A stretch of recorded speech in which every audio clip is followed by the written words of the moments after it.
नमस्कार बंधु, जय श्री राम, हर हर महादेव।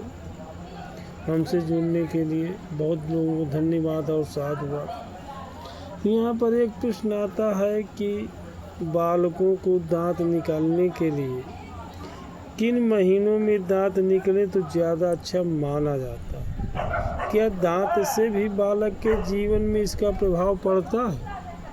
तो यदि दांत निकालने से बालक के जीवन में क्या प्रभाव पड़ता है,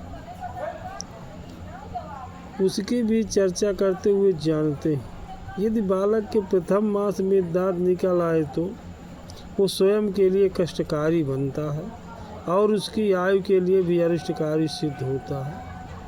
यदि दूसरे मास में निकले तो उसे भाइयों के लिए कष्टकारी माना जाता है, तीसरे मास में बहन के लिए, चौथे मास में माता के लिए, पाँचवें मास में बड़े भाई या मामा के लिए विशेष कष्टकारी माना जाता है।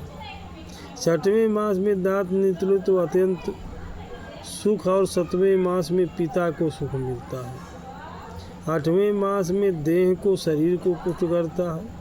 नवें मास में लक्ष्मी की प्राप्ति कराता है और 10वें मास में यदि दांत निकले तो शौक मन सुख और शांति ऐश्वर्य को देता है। 11वें मास में निकले तो अति शुभ और शांति पिता के लिए और परिवार दोनों के लिए अच्छा माना जाता है। 12वें मास में निकल आवे तो विपुल धन संपत्ति और ऐश्वर्य देता है।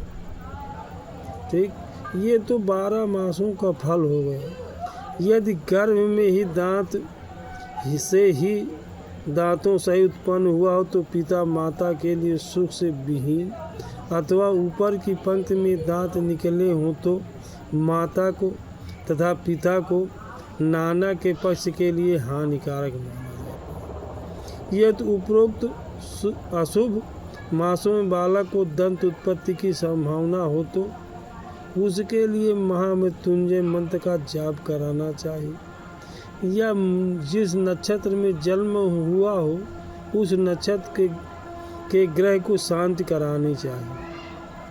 एवं आदि करने से शुभ और अशुभ फलों का प्रायश्चित शांत हो जाता है। यह तो ग्रहों के लिए रहे। अब देखते हैं, ज़्यादातर दांत जो हैं नीचे की पंक्ति से प्रारंभ होते हैं।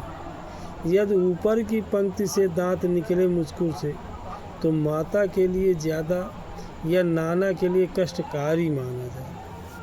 इसीलिए इनको जो बालक का जो मास में जन्म हुआ हो, जिस नक्षत्र में हुआ हो, उस नक्षत्र का जो अधिपति हो उसकी शांति के लिए भगवान शिव की पूजा करना चाहिए। यह तो बालक के दांत की उत्पत्ति का कारण है।